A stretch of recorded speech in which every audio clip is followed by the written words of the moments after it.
les yeux le verront, et non ceux d'un autre. Mon âme languit l'attente au-dedans de moi.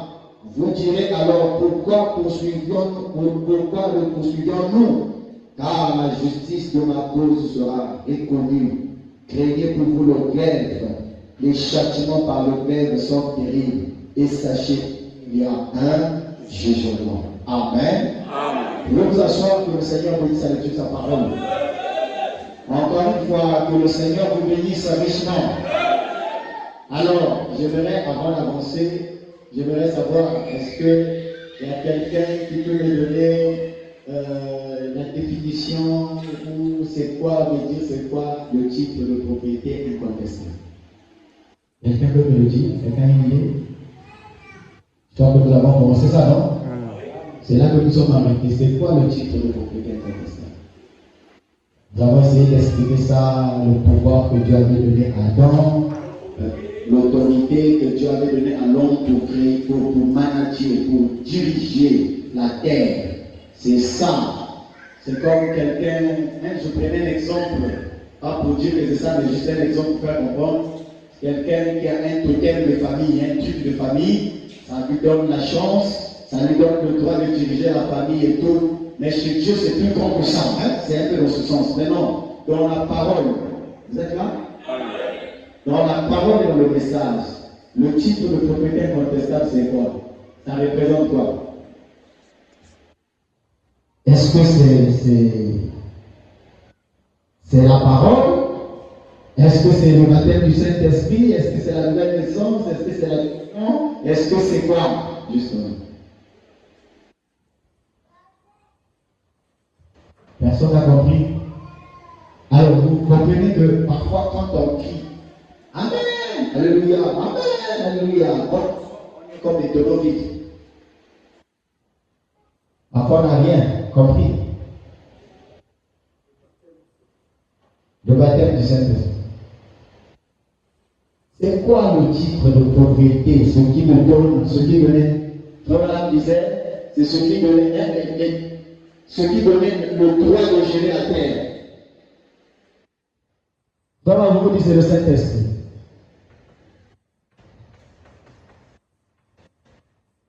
C'est quoi le titre de propriété incontestable? Oui, très bien. C'est le livre de la rédemption. Très bien. Livre de la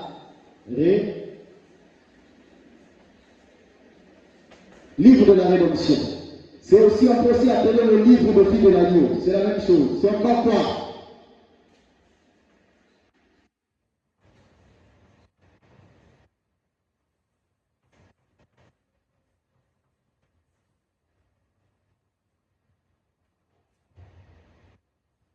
C'est encore quoi? Bon, lisons d'abord, entrons d'abord dans la parole, je crois qu'on va revenir sur certaines définitions avec Frère Branham à l'appui. Vous êtes là? Alors, nous avons illustré une scène. C'est que, Frère Branham, vous savez, quand Dieu, avant de revenir sur là où nous sommes arrêtés, je vais vous donner un canevas ou un modèle, un schéma. Quand Dieu veut réaliser quelque chose sur la terre ou dans le monde, avant de le faire, il nous donne une préfiguration. Quelqu'un comprend? Il donne un avant-goût. Il présente un schéma. Ce que nous allons appeler un type. Et après le type, viendra le petit type. Donc, le modèle et la réalité. Je ne sais pas si quelqu'un comprend. C'est comme quand une maman vend les avocats, ou elle vend le manioc. Elle peut prendre un manioc, enlever les feuilles. Elle expose une partie dehors. C'est lequel l'échantillon. Mais le client ne va pas manger l'échantillon. Mais c'est l'échantillon qui va attirer le client. C'est pour montrer que le fruit est bon. Voici comment ça se présente à l'intérieur. Voilà le modèle. Comment ça est dedans? Je ne sais pas si quelqu'un comprend. Quelqu'un comprend? C'est comme ça que sont les types de la paix. On va même dire que tous les types ramenés à Jésus-Christ. Et le livre de vie, ou encore le titre de propriété incontestable, c'est le Seigneur Jésus-Christ vous-même. Vous êtes avec moi? Est-ce que quelqu'un comprend? Alors, vous remarquerez que dans le jardin d'Éden, c'est là-bas que Dieu a placé l'homme. Suivez, s'il vous plaît. C'est là-bas que Dieu avait placé l'homme. C'est là-bas que Dieu leur avait investi le pouvoir de dominer, de conduire, de diriger. Et le premier modèle que je vous donne, c'est que quand Dieu a fini de créer la terre, il a créé l'homme. J'ai toujours dit pendant la réunion, le chef de service ou le chef de l'entreprise ou le directeur, le PDG, il arrive, il doit entendre qu'il rentre le dernier. Ce n'est pas pour lui que lui, le chef, vient et vous commencez à venir après lui. N'est-ce pas?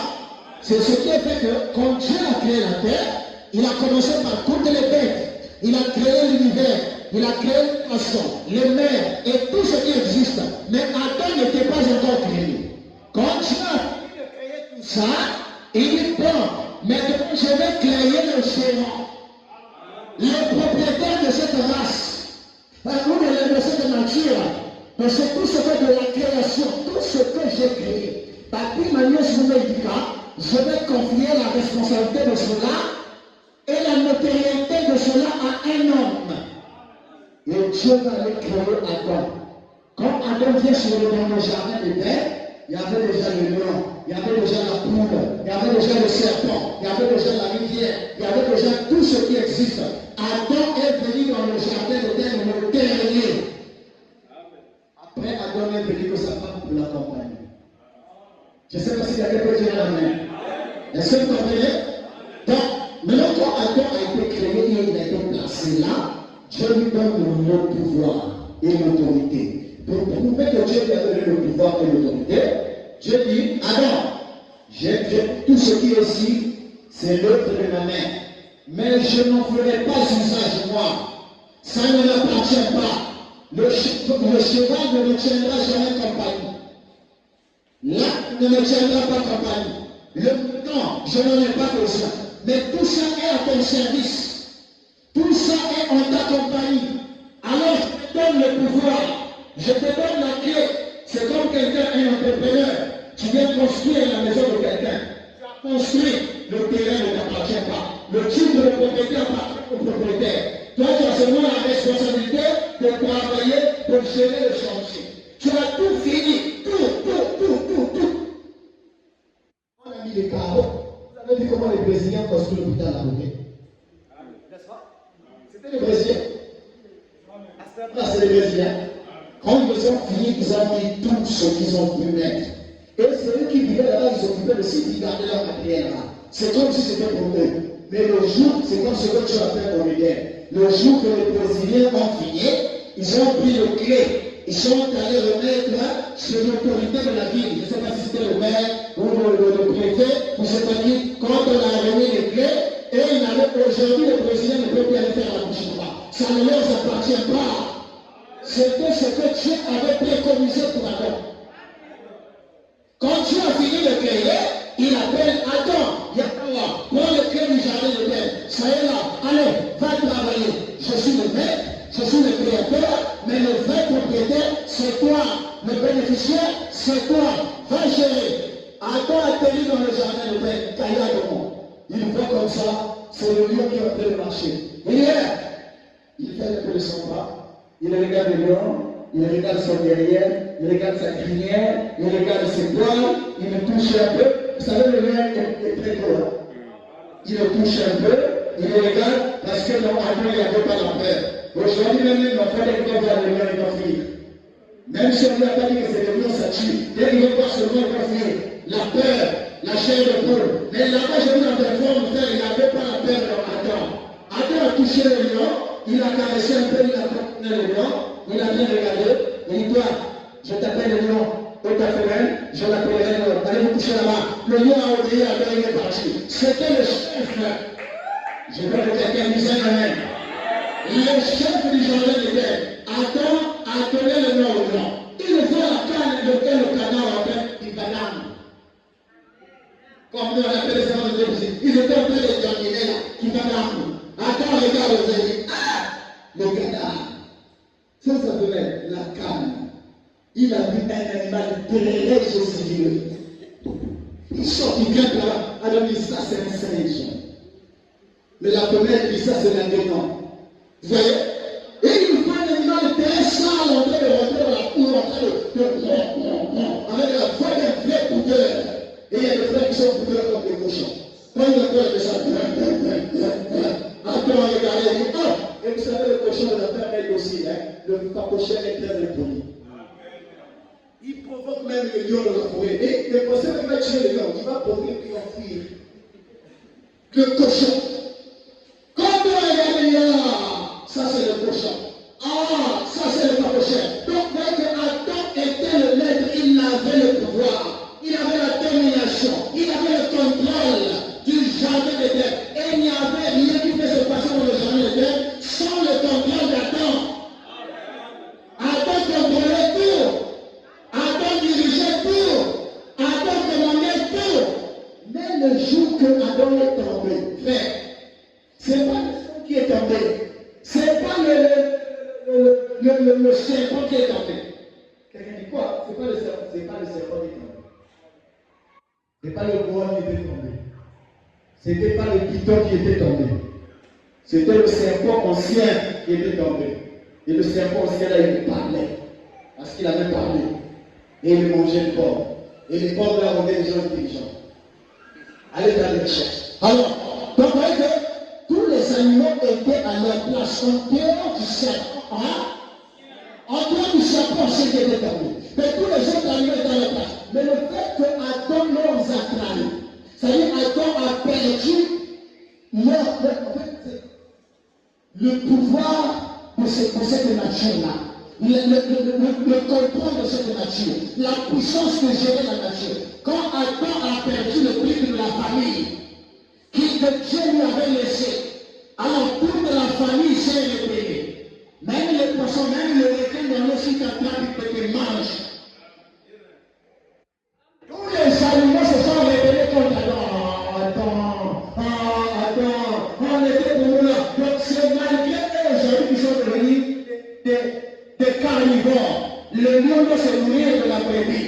Le lion doit manger les autres animaux. Mais sinon, au départ, ils n'étaient pas comme ça. Et c'est avec les regrets qu'ils ont accepté cette condition. C'est pourquoi quand tu vas dans la forêt, tu vois le gorille, tu le provoques, il va te taper. Parce qu'il est contre toi, parce que c'est toi qui avais gaspillé.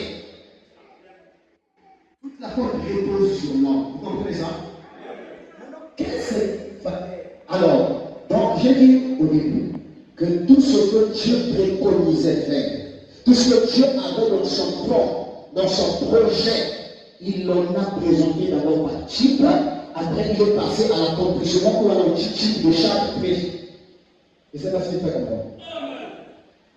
En Éden, quand Dieu est descendu par la péché, Dieu a pris un mouton, un agneau, il a tué, il a déchiré sa peau, il a couvert Adam pour que sa divinité puisse se cacher. Frère Branham dit, allez trouver cela, c'était, il avait institué, en fait, c'était la loi de la rédemption qu'il avait installée. Et Branham dit, vous trouverez cela dans Lévitique 25, n'est-ce pas? Et alors, quand il a placé maintenant le modèle, il dit désormais, l'homme, j'avais dit, quand tu commets un péché, tu dois mourir. Il n'y a pas un fils de Dieu qui va mourir. Le fils de Dieu ne meurt pas. Même s'il va chez le péticheur, il ne va pas mourir.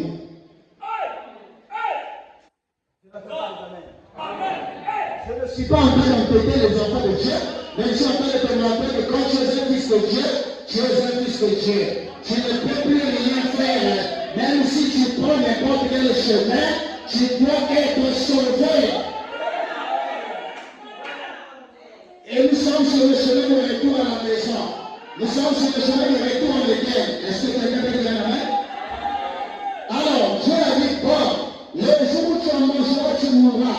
Alors, bon, ma loi disait que le jour que Adam a mangé le fruit, il doit mourir. Mais là, il a mangé le fruit. Qu'est-ce qu'il doit faire? Je dois maintenant placer la loi de la rédemption, ou le modèle sur le chemin de la rédemption devant l'homme. Il dit, j'avais dit le jour où vous mangez là, vous mourrez. Donc, remarquez, tout le temps qu'Adam était vécu dans le jardin d'Éden, il n'était pas en train de tuer les ennemis. N'est-ce pas? Et ce jour-là, Dieu m'a dit, j'avais dit le jour seulement tu meurs, et la mort doit frapper. Alors, quand Dieu a regardé Adam, Dieu a dit, Adam est sorti de moi. C'est par ma main que j'ai créé Adam. Et je l'ai créé à mon image et à ma ressemblance. J'ai dit à tous les attributs, j'ai dit à tous les attributs, faisons-le à notre image et à notre ressemblance. Donc Adam est à l'image du Rédempteur. Adam est à l'image de Jéhovah Jireh. Adam est à l'image de Jéhovah Rapha. Adam est à l'image de la plénitude des anges. Voyez-vous ce que ça représente? Alors il dit, je ne peux pas tuer cet Adam-là. Sinon le plan de la rédemption sera bloqué. Je ne peux pas le tuer. Alors je dois trouver un substitut, c'est-à-dire un remplaçant, un objet qui va prendre la place de... Ah, je veux quelqu'un qui s'en amène. Alors c'est là où le complot. Mais comment ça me sortir de mon frère ça? Et que tous les pécheurs disent un amen. Dieu a fait le complot. Et pourtant la parole de Dieu disait que celui qui devrait pécher devrait mourir. Mais Dieu fait le complot. Il dit non, toi en fait tu ne vas pas mourir, mais c'est vrai, j'avais dit que tu vas mourir, mais seulement à ta place, quelqu'un d'autre peut mourir là. Il est allé prendre un celui qui va mourir doit être innocent. Il ne doit pas avoir de péché. Il est allé fouiller dans le jardin d'Éden. Il est passé à côté du lion. Il dit c'est pas toi. Il est passé à côté du cheval. C'est pas toi. À côté du chat. C'est pas toi. À côté du chien. C'est pas toi. Il a pris un agneau. Il a tué. Et le sang de l'agneau a calmé la colère de Dieu. Et il a pris maintenant sa peau. Il a fait une habit pour la donner. Il a protégé sa individu. Mais sortez de l'Éden. Parce que tu as perdu les clés. Tu ne peux plus gérer le jardin d'Éden. Tu vas vivre aussi comment? Repars, sors, vas-y. Voilà comment Adam a perdu les terres. Et comment Job revient dans sa souffrance? Job, qui est le type du croyant aujourd'hui, quand il vient de sa souffrance, Job a souffert. Nous avons étudié ici, même en semaine, nous étions en prière. Mais nous sommes restés sur le passage de Job. Nous avons vu comment Job a souffert. Nous avons lu l'introduction de l'histoire de Job. On nous a montré que c'était un homme considérable, qui faisait des offrandes, ainsi de suite, était merveilleux. Mais Job, un jour, on va voir,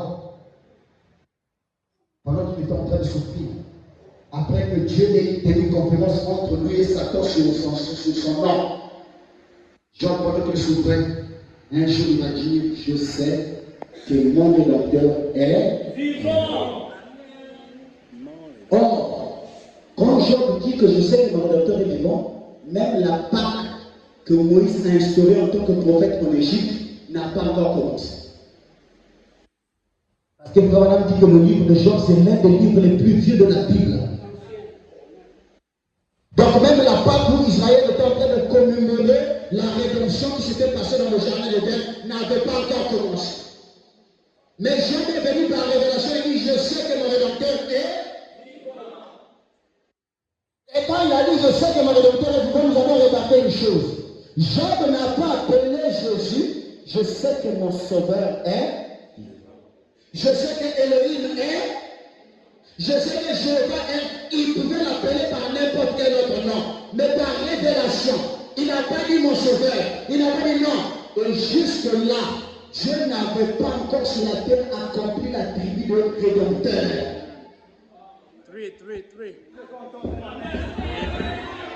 Il était déjà Jéhovah. Il était déjà Dieu. Parce que les anges l'adoraient déjà. Il était toujours Elohim. Il était déjà la plénitude des anges. Il était la plénitude des dons. Il était l'éternité en lui. Il avait tout en lui. Mais il n'était pas encore Rédempteur, mes amis. Dites-moi un amen. Le Dieu que Dieu nous adorons n'était pas encore Rédempteur. Mais Job a regardé loin. Et je t'invite toi de regarder dans les gardons de temps. Vous allez me dire que la rédemption a eu lieu, on va regarder où? Oui, on va regarder là où la rédemption va avoir lieu. Mais la rédemption a eu lieu, oui, on va encore regarder parce que la scène se joue, elle se rejoue, elle se joue encore, elle va encore se jouer. Quand je vais regarder, il a regardé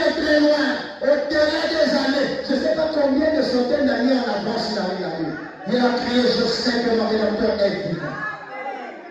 Et vous savez, quand Satan tient conférence avec Dieu, il ne revient jamais demander abandon. Il ne revient jamais dire que Seigneur, ton enfant que tu étais en train de vanter là, il est bon. Ton enfant a gagné la bataille. C'est une défaite pour lui. Quand il vient créer des problèmes, il va provoquer cela. Et après, il est parti. C'est à toi maintenant de te battre. Là où tu es resté là, En tant que fils de Dieu, bats-toi toi-même jusqu'à ce que tu sortes de l'épreuve. Il n'y a que Dieu qui connaît ton histoire. Et il y a des choses où parfois Dieu te regarde, il n'attend plus. Il n'est plus capable de lui faire quelque chose. Parce qu'il a déjà donné l'ordre à Satan. Il a dit à Satan, vas-y, fracas-le. Quand tu apprenais l'âme, mais ne le tue pas. Et tant que je vis, j'ai de l'espoir. Oh, que quelqu'un dise, tant que je vis, j'ai l'espoir. N'aie pas l'espoir et la foi sur la terre. Tant que je vis, j'ai la foi. Et je sais que mon Rédempteur est vivant. Je dois regarder moi, il a crié, je sais que mon Rédempteur est vivant. Et que tu as entendu ça. Il dit, Job, tu as saisi la vision. Maintenant, je peux négocier. Dieu s'est levé. Il a bougé un peu les épaules. Il s'est redressé. Il a dit, bon, Satan a voulu me montrer que toi tu étais un vénard. Mais tu as prouvé que tu es un gaillard. Et tu es allé au-delà du temps. Tu es rentré au-delà du temps. Tu as voyagé et tu as vu la chose que moi je suis sur le point de faire. Maintenant, je te donne plus de richesse que ce que tu avais. De enfants plus que ce que tu avais. Plus de bonheur que ce que tu avais. Parce que tu as provoqué. Est-ce qu'il y a quelqu'un qui peut provoquer Dieu? Est-ce qu'il y a quelqu'un qui peut provoquer Dieu? Par la foi, on peut provoquer Dieu. Il y a des déclarations que Dieu n'aime pas entendre. Il y a des choses que Dieu n'aime pas voir. Dieu n'aime pas voir la foi dans quelqu'un. Quand il voit la foi en toi, quand la foi dépasse un certain niveau, Dieu est mal à l'aise. Il doit faire quelque chose. Il ne peut plus te laisser passer. Vous êtes là? Dis ça à mon travail. Je suis dans les instructions de Gabriel à Daniel. Les instructions de Gabriel à Daniel. Écoutez. Au paragraphe 56. Nous avons donc vu qu'il était notre parent rédempteur et qu'il a pris le livre de la main du propriétaire originel. Il parle de Jésus, n'est-ce pas? Nous l'avons examiné le dimanche, non? Il avait devait être le parent de la même famille, tout ça. Vous vous rappelez, non? Et alors, c'est votre frère a dit, il a pris le livre de la main du propriétaire originel. C'est pour répondre à la définition que vous venez à donner ici, que le titre de propriétaire contestable, c'est le livre. Et c'est ce livre-là que Jésus vient prendre. Il vient le prendre de la main de Dieu. Non, revenons d'abord. Pourquoi Jésus? Ça va nous le dire, tant mieux. Continuons à savoir la lecture. Et alors il dit, il a pris le livre de la main du propriétaire originel, ce qui est un titre de propriété pour la rédemption. Donc, le titre de propriétaire contestable, c'est le livre de la rédemption. C'est ce que nous avons dit ici. N'est-ce pas? Nous l'avons vu. Vous souvenez-vous de cette étude-là? C'est un titre de propriété de la rédemption. C'est un titre incontestable de propriété. En effet, Dieu a exigé la vie en échange de la mort. Dans le jardin d'Éden, Lévitique 25. Dieu a exigé, il a arrivé l'homme là. Il faut notre foi pour la sauver la cadeau. Et quand l'agneau est mort, Dieu a dit d'accord. Le sang a coulé, d'accord. Je prends l'agneau à la place d'Adam et Ève. Je ne vais plus le tuer, d'accord. Mais Dieu est reparti dans son laboratoire. Il a examiné l'agneau. Il a dit, l'agneau est bien, mais ce n'est qu'un type. Ce n'est qu'un calmant. Parce que l'animal là n'est pas de la même race qu'Adam. Or, dans Lévitique 27, là-bas il y a la loi qui dit, il devait être de la même famille. Il devait être de la même race. Et tous les anges étaient dignes. Ils pouvaient voir la richesse. Mais quand on a posé la question, est-ce que vous êtes de la même famille qu'Adam? Il n'y avait qu'un ange qui était de la famille d'Adam. Alors, regardez dit ça là-bas. Même Dieu,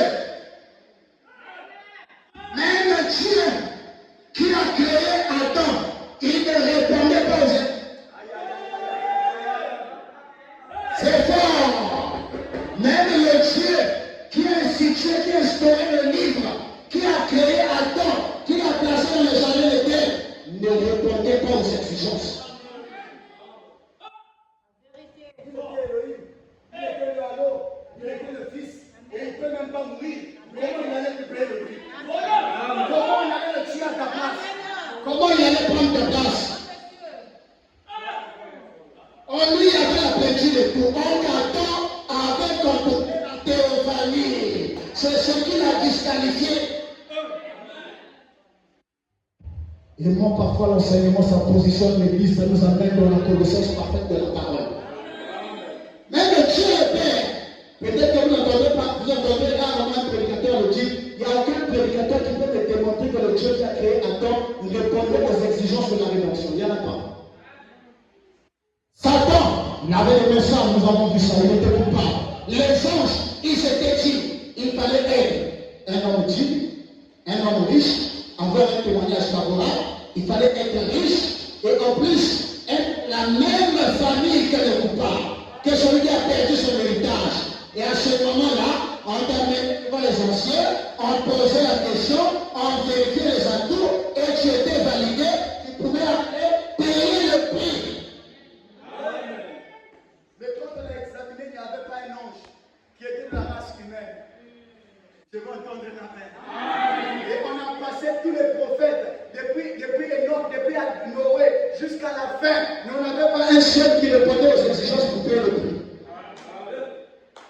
Alors, Dieu n'a pas voulu. C'est comme si, vous savez, Jean, dans le livre d'Apocalypse, lorsqu'on l'a amené dans l'île de Patmos, pour qu'il soit mangé par les bêtes, parce qu'il avait dans l'huile, dans un fil d'huile, on a bouilli l'huile au feu, on avait plongé Jean à 4 jours, Jean n'est pas mort. Ils ont dit, l'homme là est compliqué. Tous les apôtres étaient morts. Même Paul était mort. Jean est resté vivant. C'est lui qui est resté avec l'église d'Éphèse.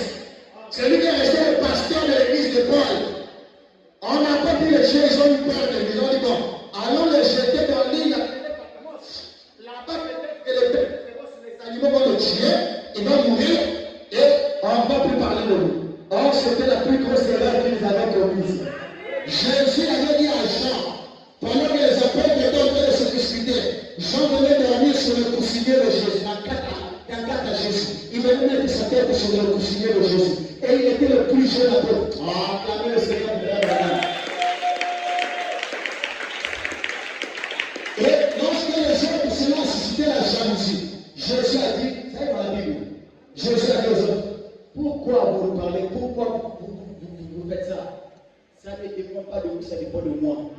Si je veux qu'il vive jusqu'à ce que je revienne, jusqu'à ma venue, ça ne dépend que de moi. Ce n'est pas pour dire que Jean allait voir honnêtement. Oui, Jean a vu honnêtement. Et c'est là dans l'île de Patmos. Donc, quand les gens le prennent, quand le diable te jette dans des problèmes, c'est la plus grosse erreur qu'il est en train de commettre.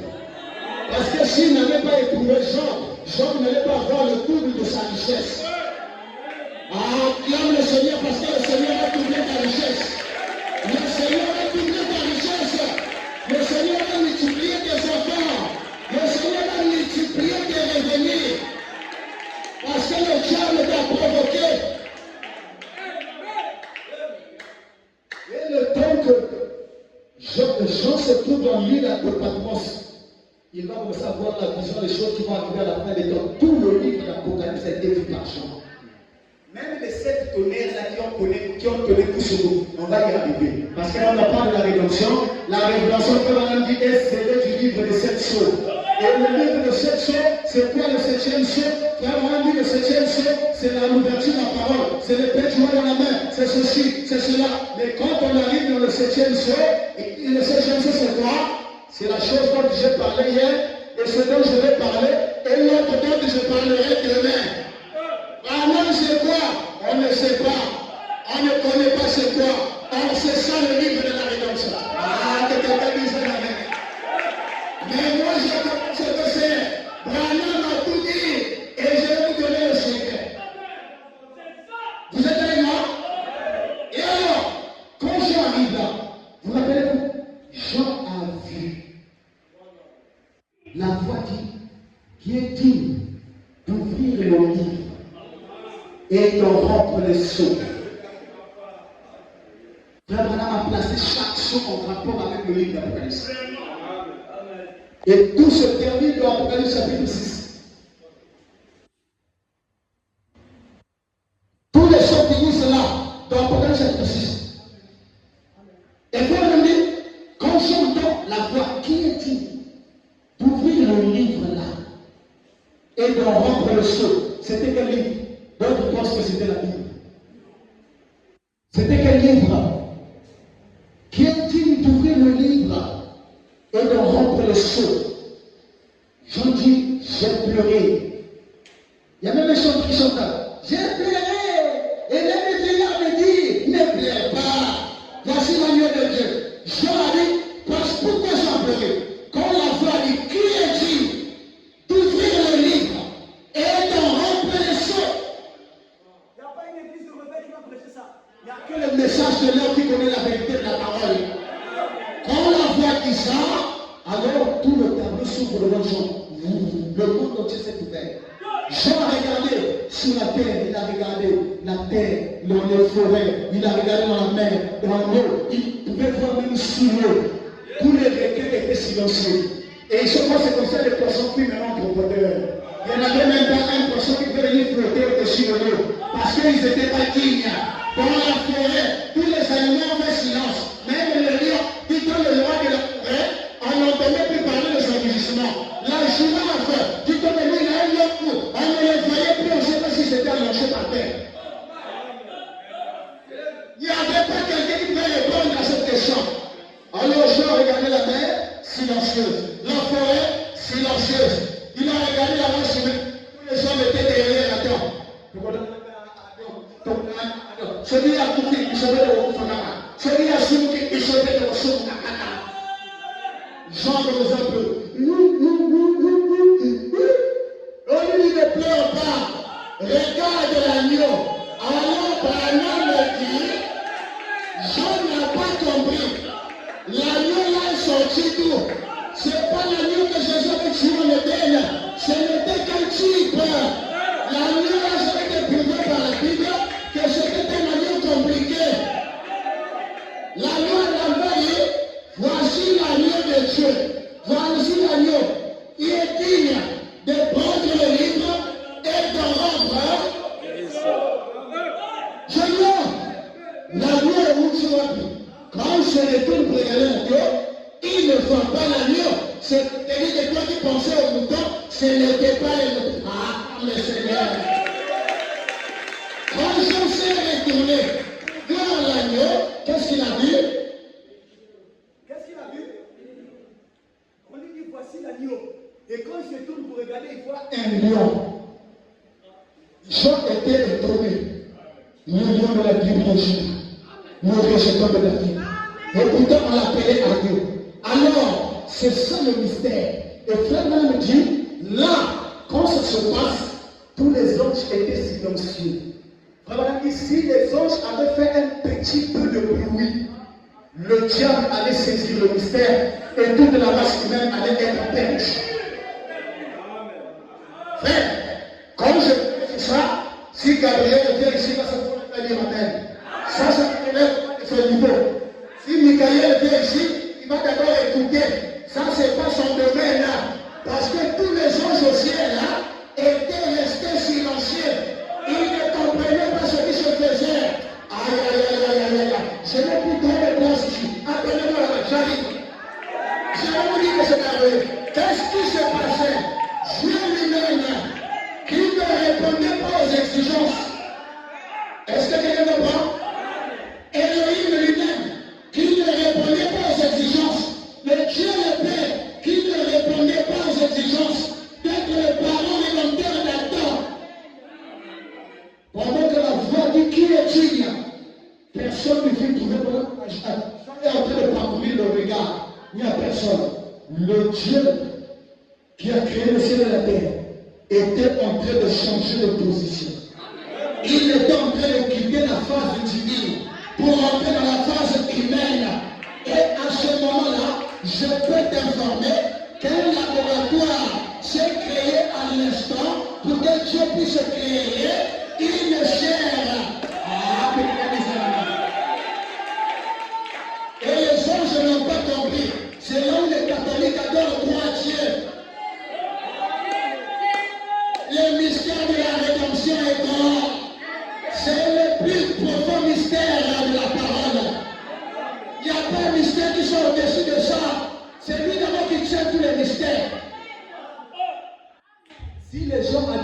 Dieu parce qu'ils pensent qu'il y a Dieu le Saint-Esprit, il y a Dieu le Père et il y a Dieu le Fils. Ils n'ont pas compris en fait quand Dieu le Père dit. Dorcas, réveille-toi. Oh my God. Ils n'ont pas compris comment Dieu le Père est rentré dans Dieu le Fils. Parce que quand on a regardé le Fils, on a vu, bon, mais ça c'est Adam. C'est pourquoi la Bible l'appelait le second et le dernier Adam. Parce que quand on l'a regardé, c'était un homme à 100% comme Adam. Il avait toutes les formules chimiques, toutes les molécules chimiques qui étaient dans Adam étaient dans Jésus.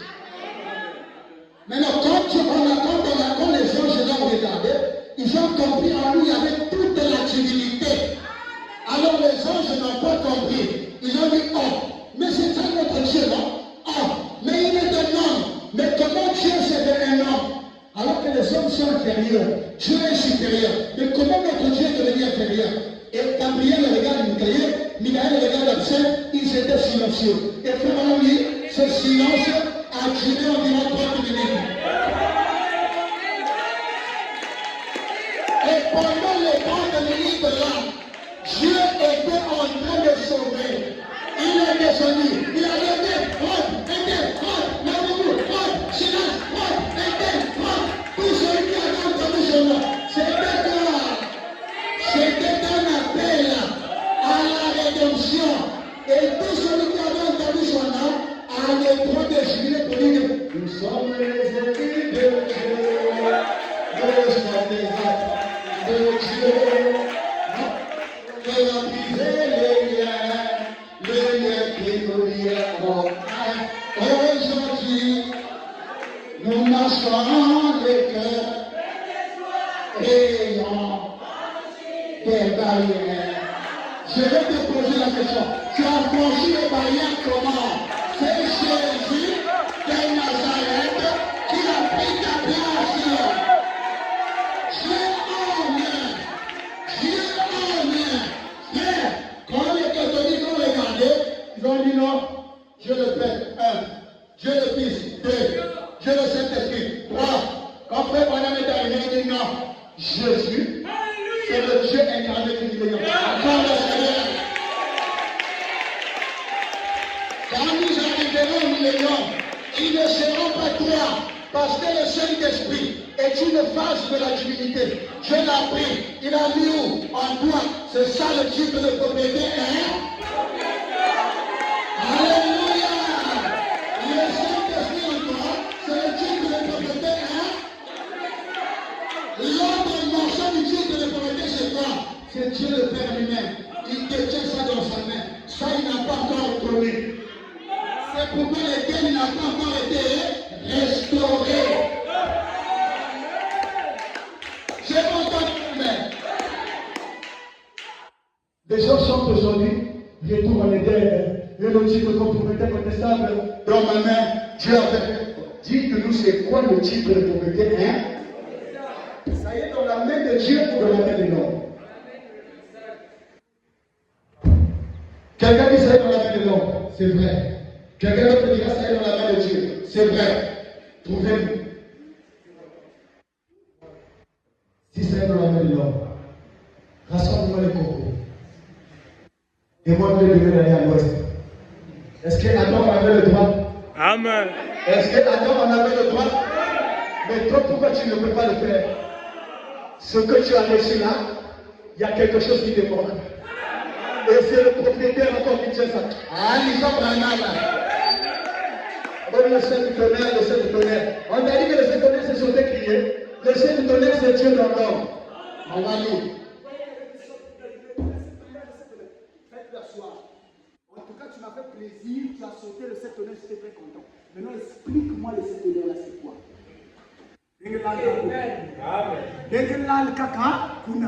Je veux qu'on saute et qu'on crie, mais qu'on sache c'est quoi réellement le Saint tonnerre pendant qu'on est en train de sauter. C'est pas ça? C'est pas comme ça? Bon, on va lisons un peu par la musique trop parler. C'est-à-dire ça me rend trop sérieux, ça me rend religieux. My God. Écoutez. Very, very pretty. Nous l'avons vu. Vous souvenez-vous de cette équipe? Amen. C'est un titre de propriété de rédemption. C'est un titre incontestable que le propriétaire, en effet, Dieu, avait exigé la vie en échange de la mort dans le jardin d'Éden. Alors Jésus le juste est mort et a pris notre titre de propriété. Il a pu briser les sceaux. Oh my God, thank C'est you. Jésus qui brise les sceaux. Il a pu briser les sceaux, révéler ce qu'il y avait. Donc dans le sceau, ce qui était dedans, c'était le titre de propriété. Il a pu briser les sceaux et il a révélé ce qu'il y avait dedans. Et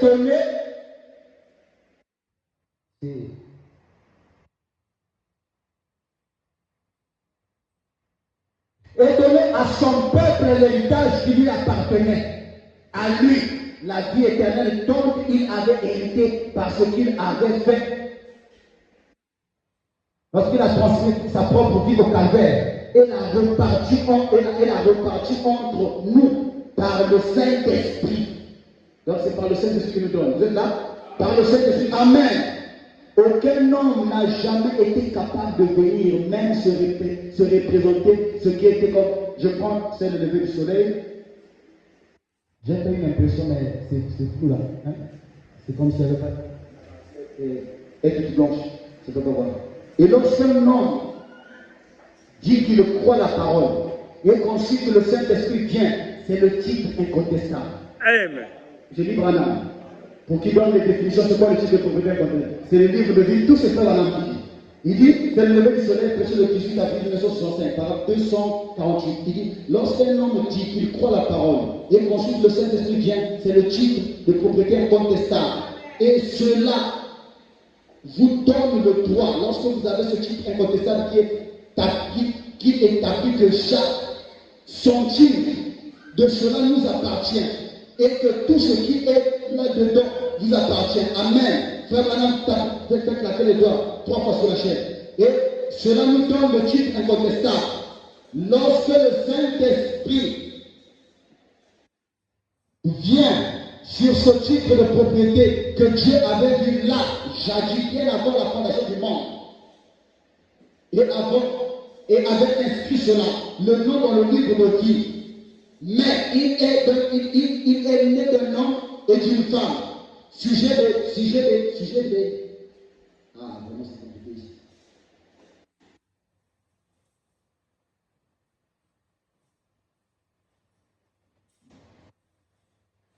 Sujet de péché et coupable de péché. Mais lorsque j'ai cru à cela, j'ai reçu le titre. Mais lorsque le Saint-Esprit est venu, c'était le titre incontestable qui établit tout ce qui était à ma charge. Que ce soit ma mère,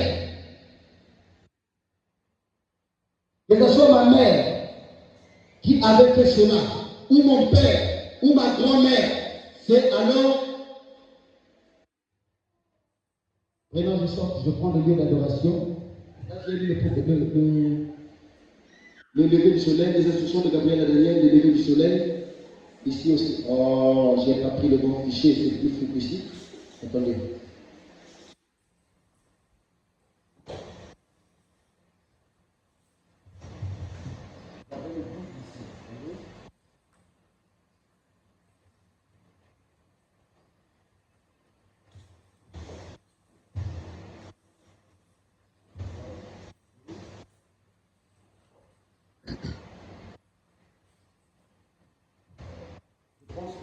Un peu plus clair.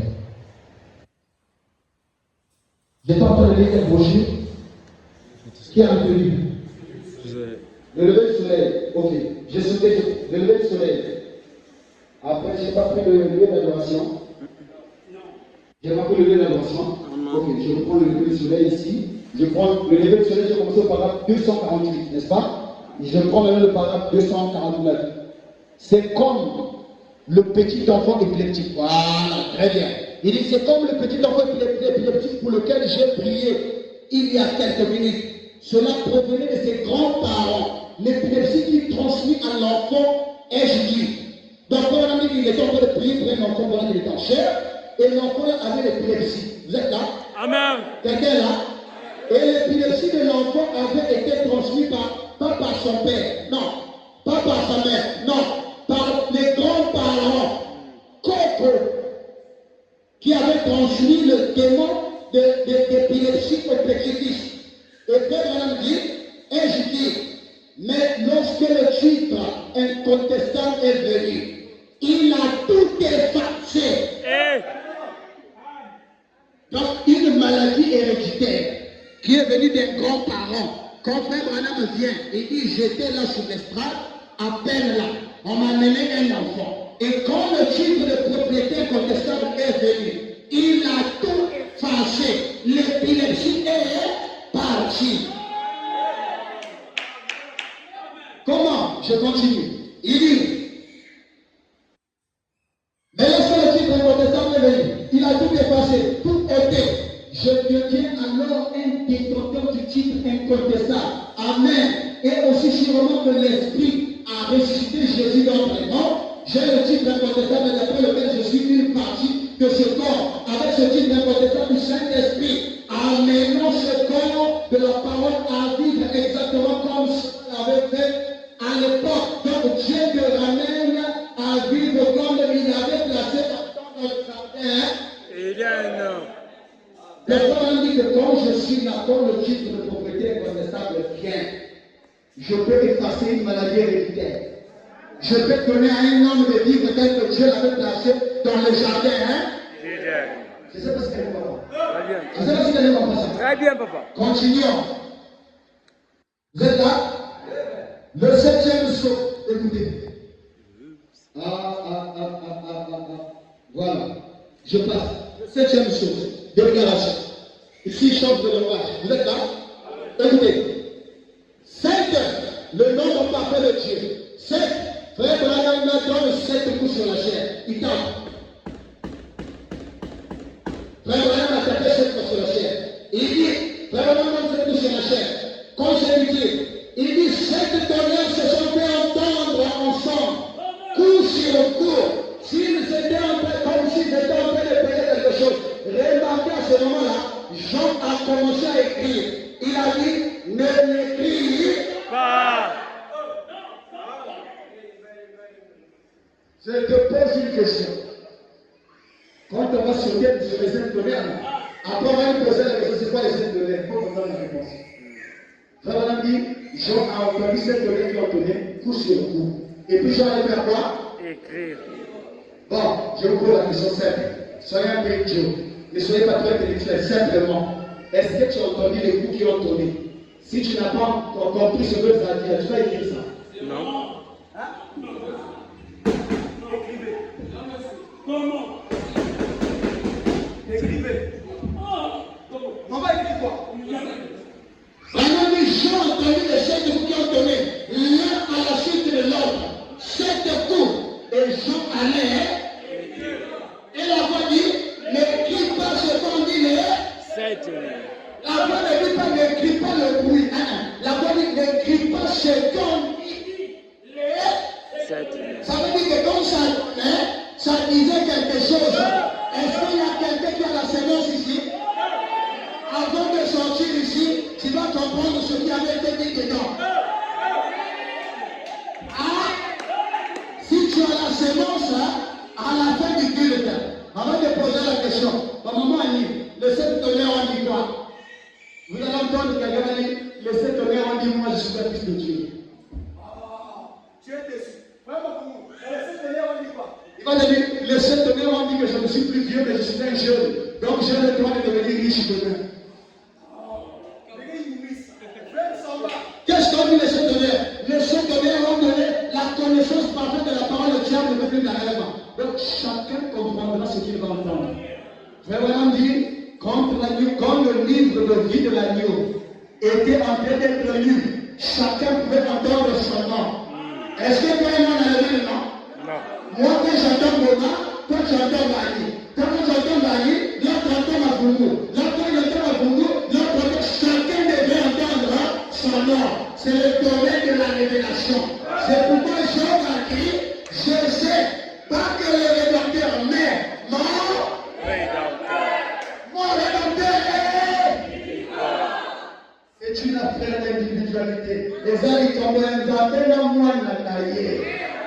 Chacun, frère, même si tu es nouveau, tu viens d'écouter le message pour la première fois. À l'intérieur de toi, quelque chose te donne envie de continuer.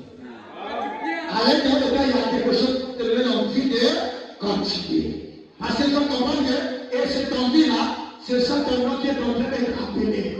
Est-ce que quelqu'un peut dire amen? Alors maintenant, si quelqu'un dort, ça veut dire qu'il n'entend pas écouter son nom. Ah, ça c'est clair, hein? La voix dit à Jean, n'écris pas, ne l'écris pas. Et il a dit, ne l'écris pas. Je crois que la personne s'est dit, Jésus n'en a jamais parlé. Aïe, aïe, aïe, aïe. Le bon qui a dit à Jean qu'il avait un rédempteur. Qui a dit à Job qu'il avait un rédempteur? On a expliqué c'est quoi le rédempteur, non? Qui va venir payer le prix, qui va venir faire le rachat.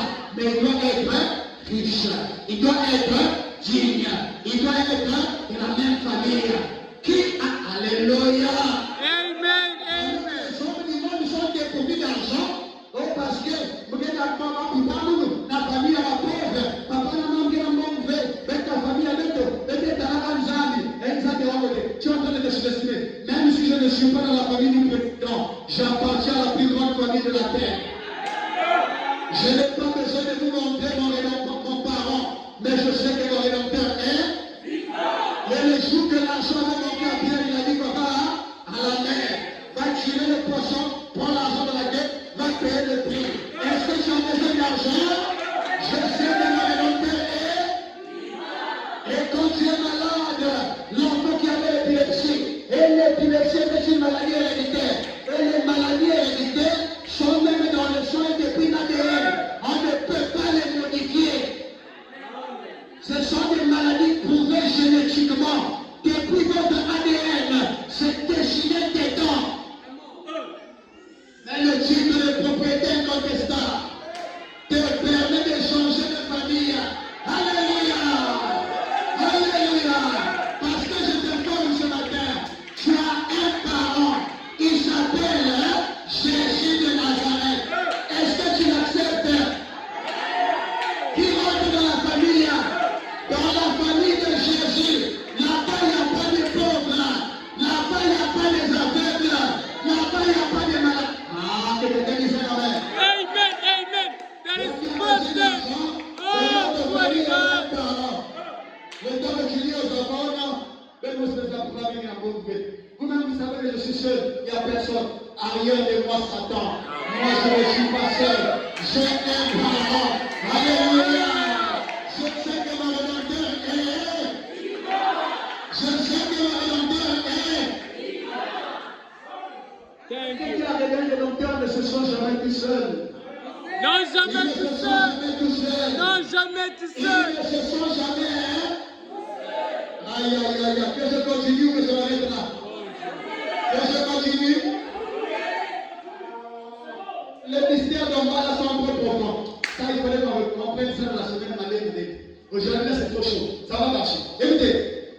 Bon, maintenant, par sur 389, les 7e souris. Bon, maintenant, est-ce que vous remarquez à l'ouverture de ce 7e saut, il y avait aussi un triple mystère?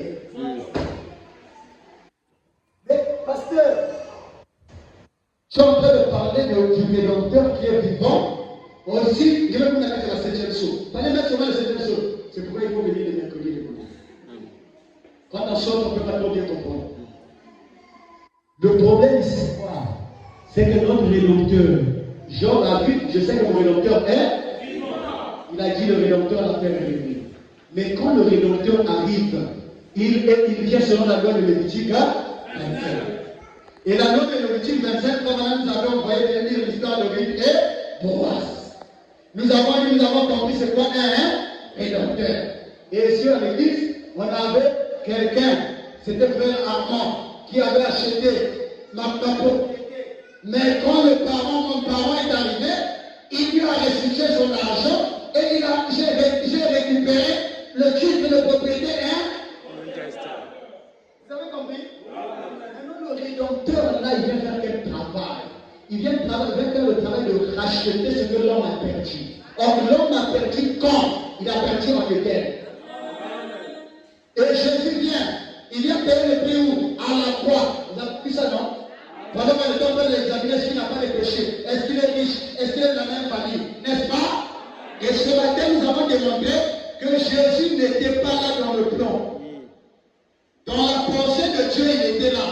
Mais dans le plan physique, visible, vu par Satan, vu par les anges, Jésus n'était pas dedans.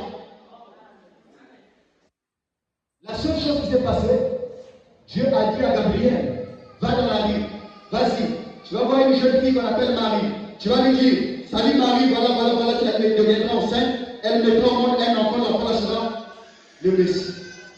Quand le Gabriel est venu devant Marie, Marie a dit, quoi? Moi je suis fiancé, je ne connais pas les hommes. Moi je suis vierge. Jeune fille, c'est important de garder la virginité. Moi, je vais faire amen. Dis amen.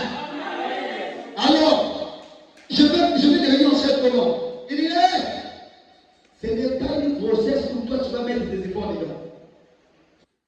Ne pense même pas donner ta participation parce qu'il y aura pas, ça ne passera pas par les actes sexuels. Non. Ça c'est la formule de Satan. Et Dieu va contourner cette formule. Et alors, comme depuis que le monde est mort, ça n'avait jamais eu lieu. Ce n'était pas prévu quelque part dans un livre que Marie, tout ça, non. Dieu avait dit par un prophète qu'une vierge. Comment? On ne sait pas. Où? On ne sait pas. Et alors, quand Marie a écouté la voix de Gabriel, quand elle a mis foi, frère Branham dit, le Saint-Esprit lui-même est descendu et rentré dans le ventre de Marie. La grossesse a commencé. Parole faite chair. Et ça, c'est la magie. C'est là où se passe le laboratoire. Or, le problème, c'est ça. En fait, le problème, il y a compliqué. C'est-à-dire, si vous avez les gens dans le message qui ont trop de visions, les autres disent non, les sept ne sont pas encore révélés. Les autres disent non, c'est déjà révélé. Les autres disent non, Jésus est déjà venu. On est déjà enlevé. On est déjà au million. En fait, le problème, c'est qu'ils n'ont pas compris le message, mais tout ce qu'ils disent, ils trouvent dans le message. Ils n'ont pas été. Vous savez pourquoi? En temps normal, la rédemption se passe à la croix. N'est-ce pas? N'est-ce pas? Jésus vient payer le prix. Le frère Branham dit, c'est le livre de la rédemption, donc les saints sceaux, qui viennent accomplir la véritable expiation des péchés. Donc, tant que les sceaux ne sont pas brisés, il n'y avait aucun saint qui devait rentrer dans la présence de Dieu. Alors que le prix avait été déjà payé à la croix du Calvaire, les Pierre et les Paul ont prêché, le jour de la Pentecôte, ils ont reçu le Saint-Esprit, mais le sceau n'était pas encore brisé. Vous comprenez ça? Vous comprenez ça? Bon, je vais expliquer ça. Si c'est écrit, si tout le monde peut voir, Oui. c'est bon. Ah, c'est compliqué. Le message. Je vais essayer de rendre simple. Vous êtes avec moi? Voilà le titre. Je vais essayer d'illustrer le titre de pauvreté incontestable. Je fais un schéma comme ça qui n'existe pas dans la parole.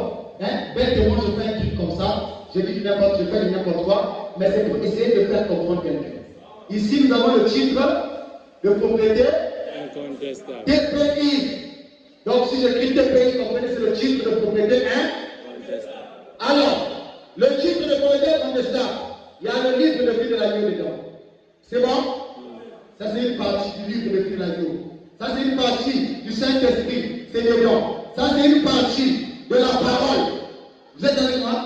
Ça, c'est une partie de la nouvelle. Donc, il y a le titre de propriété incontestable est un bloc de beaucoup de choses renfermées ensemble. La plénitude de la parole. La plénitude de la puissance. C'est ce qu'on appelle encore les Saint-Honnêtes. La plénitude, c'est l'ouverture, la plénitude de la parole. Le troisième pour les pétroliers qui est de la mer. C'est dedans. La plénitude de la puissance, ce qu'on appelle les Saint-Honnêtes, c'est dedans. Vous allez prendre encore la venue du Seigneur, le rachat, accompli à la croix du Calvaire. C'est dedans. La seconde venue, qui est la fin de l'histoire, ça est encore dedans. Le millénium est encore dedans. Jésus de Nazareth est dedans. Je ne sais pas si quelqu'un comprend. Donc, personne ne peut dire qu'il a le titre de propriétaire incontestable. En dehors de Dieu. C'est pourquoi je vais dire, Frère Branham, comme vous disait, dans tous les messages que j'ai lus, Frère Branham montre que l'homme a reçu le titre de propriétaire incontestable. L'homme a reçu le titre de comme vous allez le message sur vidéo. Quand vous commencez dans la brèche entre les anges de l'église et les sceaux, là-bas, Frère Branham dit, il dit jusqu'aujourd'hui, permettez, je vais dire ça, il dit le titre de propriétaire incontestable est entre les mains de Dieu. Je vais lire. C'est deux langages du message. Alors, si on n'a pas la vérité, si on n'a pas vraiment la grâce, attendez.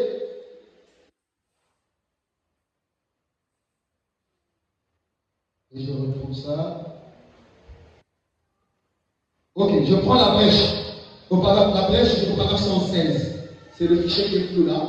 Mais je crois que par là, je peux voir ça. Il dit maintenant, oh là là, maintenant, le titre de propriété incontestable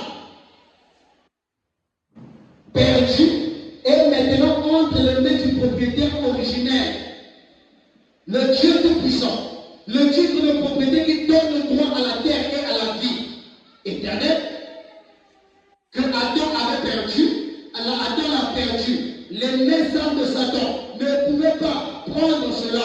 Alors il est retourné dans les mains du propriétaire originel, Dieu lui-même. Amen. Donc ici, quand on a dit que c'est retourné dans les mains du propriétaire originel de Dieu lui-même. Prenons une autre chose. Je prends le paragraphe 119. J'étais au paragraphe 116. Je prends le paragraphe 119. Il dit sa rédemption signifie la possession légale et complète de tout ce qu'il a perdu. Ah! Qui a compris? Je reprends. Sa rédemption signifie la possession légale. La possession légale, c'est-à-dire pour soi. Hein? Comment dire ça? Dans la normalité, Voilà, dans la logique des choses. la logique nous sommes. Pour soi, la Bible nous dit Adam ou Bissaka veut dire avoir le titre de propriétaire comme ça. C'est bon? Je reprends. Il dit sa rédemption signifie la position légale et complète de tout ce qu'il a perdu par Adam et Ève. Oh là là, pendant le tape une fois les mains. Quel effet cela devrait faire en un chrétien dès de nouveau? La possession légale du titre incontestable, du titre de propriété qui donne le droit à la vie éternelle signifie que vous possédez tout ce que Adam et Ève ont perdu. Vous, qu'en dites-vous? La possession de cet acte. Vraiment, pose la question. Posséder ça, c'est retrouver tout ce que Adam et Ève ont. C'est vrai. On a retrouvé la parole, on a retrouvé Dieu. Frère, moi je souffre encore. Moi je travaille encore. Adam ne travaillait pas. Toi tu travailles encore. Il devait créer par la parole. Je prends notre parole, continue. La même chose.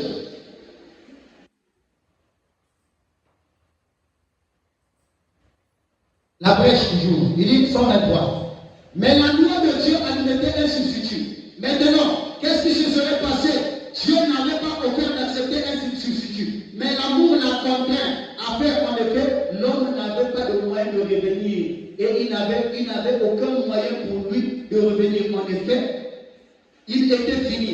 Mais la grâce de Dieu a satisfait à l'exigence de Dieu.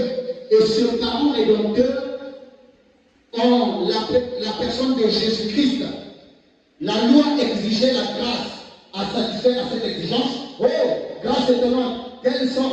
La loi de Dieu exigeait un substitut innocent. Ensuite, cela ne pouvait pas aller entre les messages de Satan qui avait fait des sottises avec elle. Par la tentation. Et par conséquent, cela est retourné à son propriétaire originel, comme il en serait de tout titre de propriété. Donc cela est réparti dans les mains du propriétaire originel, comme il en serait de tout titre de propriété. Donc le titre de propriété doit être dans les mains du propriétaire originel. Et le propriétaire originel, c'est Dieu lui-même. Donc quand vous êtes dans la brèche, là je suis dans le 6e saut, quand vous êtes dans la brèche et le 6e saut, seulement les deux brèches, j'ai pas plus du début jusqu'à la tête, en train de suivre seulement. Là-bas, frère, on a montre que le titre de propriété incontestable est resté dans les mains du propriétaire originel. Il n'a pas donné à l'homme. Et il dit, comme l'homme qui reçoit ça, Jésus, le propriétaire original, s'il est allé prendre ça, c'est Dieu lui-même, non? Et quand Jésus va payer le prix à la croix, Jésus étant Dieu, étant le Fils de Dieu, il a pris tout ce que Dieu le Père avait, il a pris ça dans ses mains.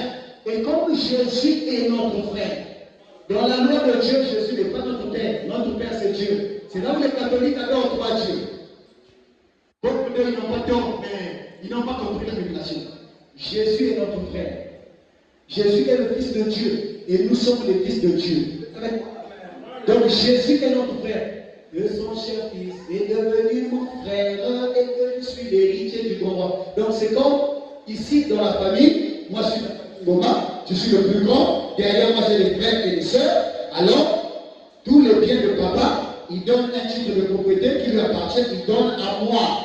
Ça ne veut pas dire que je suis le propriétaire. Même si c'est moi qui détiens ça, si je dis je vends cette parcelle, le notaire va exiger, même le Benjamin doit venir donner son point de vue.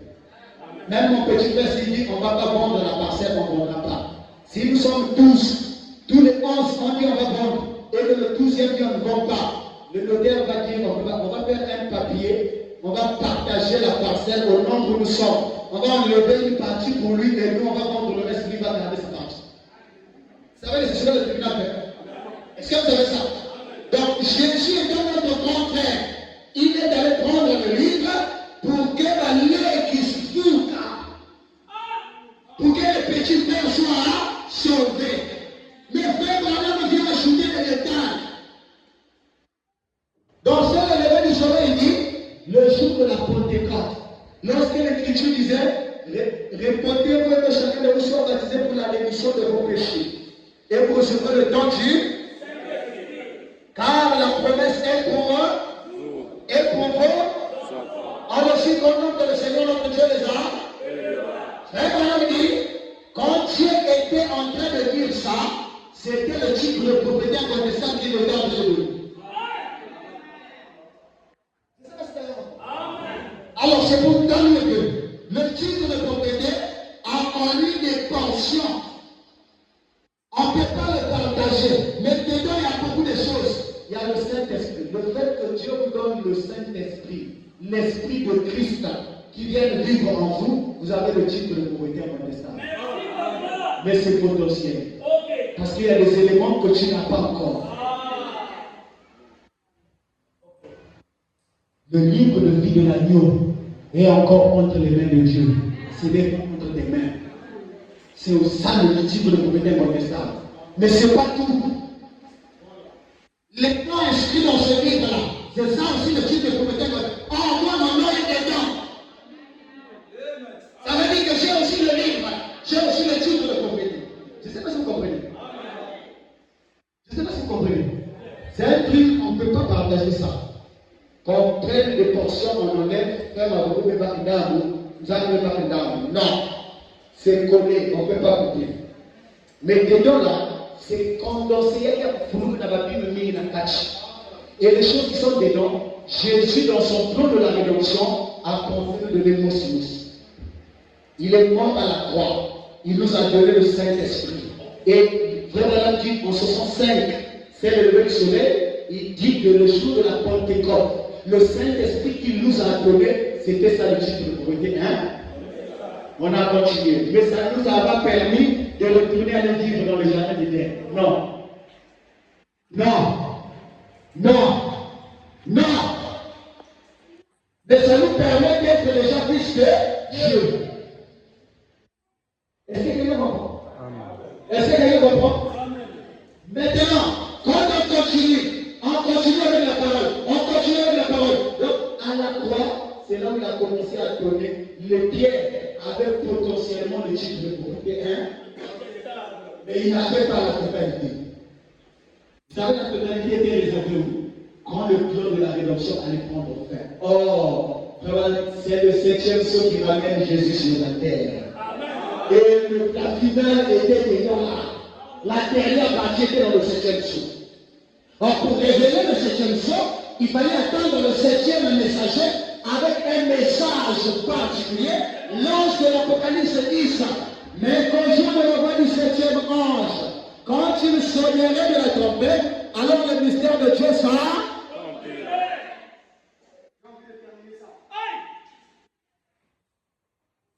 J'ai envie de terminer ça.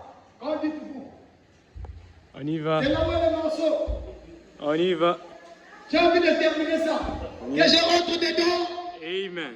Ah! Jean a vu ça pendant l'île de Patmos. Il a vu l'histoire de la rédemption. Il a vu l'ouverture des choses. Ça a pris naissance, ça a commencé au calvaire. Carvel. La première partie nous a été donnée au calvaire. Mais ce n'était pas encore fini. Si Dieu s'arrêtait avec l'œuvre du calvaire, Pierre, Paul, Jean, Jacques, avec leur Saint-Esprit, même tous les anciens, tous les saints de l'Ancien Testament, qui sont sortis dans le séjour des morts, qui sont sortis du paradis de Satan, pour aller dans la 6e dimension. Et tous, ils allaient périr dans l'espace. Tant que les sceaux n'étaient pas brisés. Donc, quand Jésus est à la croix, il a payé le prix, il a donné son sang, il a sauvé la race humaine, la rédemption ou le rachat, le prix a été payé. Maintenant, on va expliquer une chose. Quand il a payé le prix, qu'est-ce qui s'est passé? Il est arrivé, il dit à Dieu, c'est moi l'homme digne, c'est moi l'agneau que toi tu as pourvu. Tu as exigé le sang, non? D'accord, moi je viens, je donne ma vie. Alors, je vais donner ma vie à la place de mes frères. On a conduit Jésus à la croix du calvaire. Quand il était en train de mourir, la race humaine était en train de jubiler. Les gens ont reçu le Saint-Esprit le jour de la Pentecôte. Très bien. Maintenant, frère Madame dit, la scène ne s'était pas arrêtée là. Pendant qu'il était en train de mourir à la croix là, donc spirituellement, physiquement, les Juifs et les Pilates qui ont tué Jésus étaient en train de voir. Alléluia. Alléluia. L'enseignement s'arrête là. Maintenant ici, qu'est-ce qui va commencer? Servi, réveille-toi. C'est la révélation. Parce que je veux maintenant vous déporter dans la vision pour qu'on puisse aller là où Jean était parti. Parce que imaginez que Jean voit le Rédempteur avant même que Jésus meure à la croix. Alors que la rédemption commence à la mort de Jésus à la croix. Mais Jean, avant même la mort de Jésus à la croix, a vu le Rédempteur. Et il a vu même les sceaux. Que quelqu'un dise un amen. Jean a vu même les 7 sceaux. Il a vu même les 7 sceaux. Vous comprenez ça? Alors, je vais vous amener quelque part. Là où Jean est parti dans l'île de Patmos, là où Jean est allé lorsqu'il a crié, je sais que mon Rédempteur est vivant. Et tous ceux qui sentent qu'il est un fils de Dieu, je te demande de voyager dans l'espace avec moi. Quand Jésus est mort à la croix, les hommes, les caïphes, les pilates, les sadducéens, tous les juifs qui étaient là, ils étaient en train de voir un homme. On était en train de se moquer de lui. Pendant qu'il baissait la tête, oh Père, toi de cette course devant le moi, oh Père, mon Dieu, pourquoi m'as-tu abandonné? Il a baissé la tête, il est mort. Les gens ne comprenaient pas. Donc, pendant qu'il était en train de poser ces actes-là, Frère Branham dit dans ce jour-là sur le calvaire, toutes les écritures étaient en train de s'accomplir là. C'est là même que les 7 choses de la rédemption étaient en train de s'accomplir. Mais ça ne pouvait pas être révélé parce qu'il fallait attendre William Branham. Nous vivons dans le domaine de la révélation. Jésus là mourant, sa théophanie, si vous voulez bien, son esprit, est allé délivrer les âmes en prison, n'est-ce pas? Il a quitté là. Branham dit, dans la brèche, il est allé sous l'autel. Il est allé devant Dieu le Père, qui avait exigé Lévitique 25, qui avait exigé le sang. Il est parti. Jésus est allé se présenter devant le Père. Le Père était là. Jésus s'est présenté, il s'est pointé là devant le Père. Il dit, Père, je suis venu. Regarde-moi comment je suis. Quand il dit, regarde-moi comment je suis, Madame dit, le temps que le Père l'a vu, le sang était en train de couler sur lui, tout son corps. Et Jésus a fait une déclaration. Alléluia. Branham dit, il a dit à son Père, il dit, je ne quitterai pas cet état tant que le dernier Élie ne rentre pas. Je vais rester comme ça, avec le sang qui coule sur moi, jusqu'à ce que le dernier Élie, l'homme dit, Yasuka, faut encore dans la casa. est là, avec le sang qui coule sur lui, devant le Père. Et quand il était là, c'est là, Jean le voit dans la phase d'entrée. Parce qu'il avait deux phases. Il avait la phase d'entrée et il avait la phase de sortie. Ah, je veux entendre la main. Jean le voit. Il est à Dieu pourquoi? Parce que c'est Dieu lui-même qui s'est rabaissé dans Jésus. Il s'est fait humble. On est plus humble des animaux, c'est l'agneau. Même le chat essaie seulement de le mouiller, il va te faire du mal. Mais l'agneau ne te fera jamais du mal. C'est le seul animal comme Israël qui acceptait la catouille et va pousser. La poêle, il est en train de tirer le poil. Il est là, il ne fuit pas. On lui enlève le poil. Il est là, il ne fuit pas. C'est l'humiliation. C'est le type que Jésus a pris pour montrer que c'est à baisser. Ah, quelqu'un dit Amen. Voilà pourquoi la voix dit à Jean, voici l'agneau. Et quand Jean a vu c'était un agneau, on a dit, c'était un agneau tailladé. Et quand on dit tailladé, veut dire quoi? Rempli de sang. Ça coule depuis le visage jusqu'au pied. Il était là, Jean-Agneau. Il est venu devant lui. Dès que le Père l'a vu, dès qu'il est arrivé devant Elohim le fort, le propriétaire de la nature, le propriétaire de la création, le créateur de l'univers, dès que Jésus a marqué les pas, il arrive devant le Père, il dit, Père, mais voici, j'ai donné mon sang, j'ai donné ma vie pour la race humaine, afin qu'il soit sauvé. Donne le livre. Dès qu'il a tendu les mains, Dieu n'a pas hésité. Il dit, Jésus a récupéré le cadeau. Ça y est dans ses mains. Avec son sang qui est en train de couler, le livre est dans ses mains. Maintenant, qu'est-ce qui se passe? Il attend. Ozonga, Ozonga, Okoda. Il dit, je ne quitte pas cet état.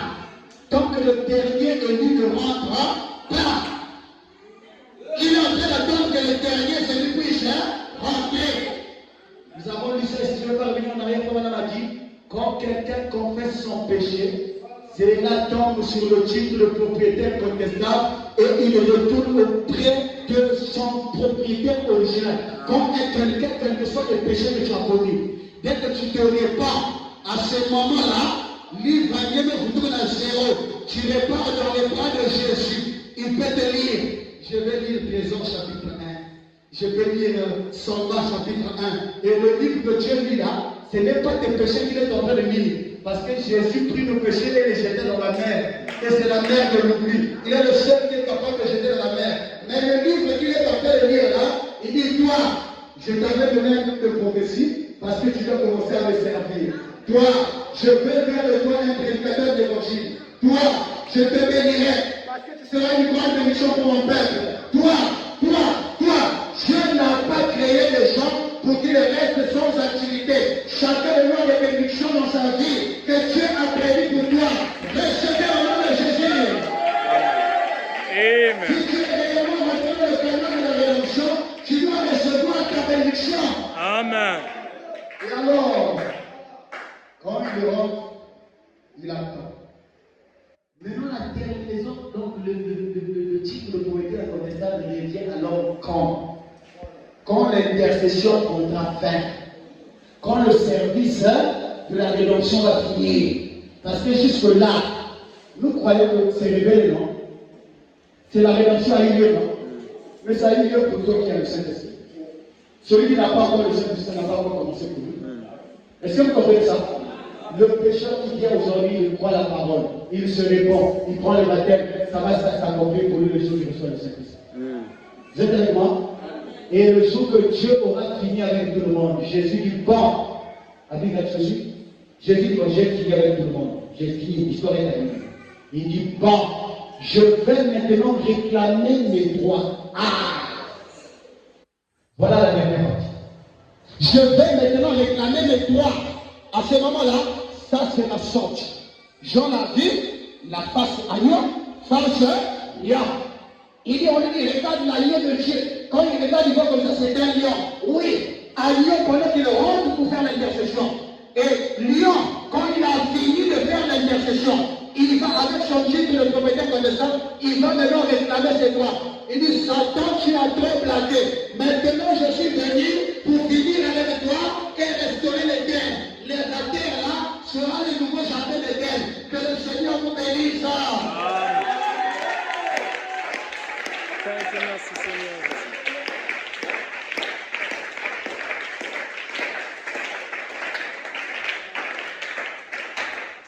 Est-ce qu'on peut acclamer très fort le Seigneur?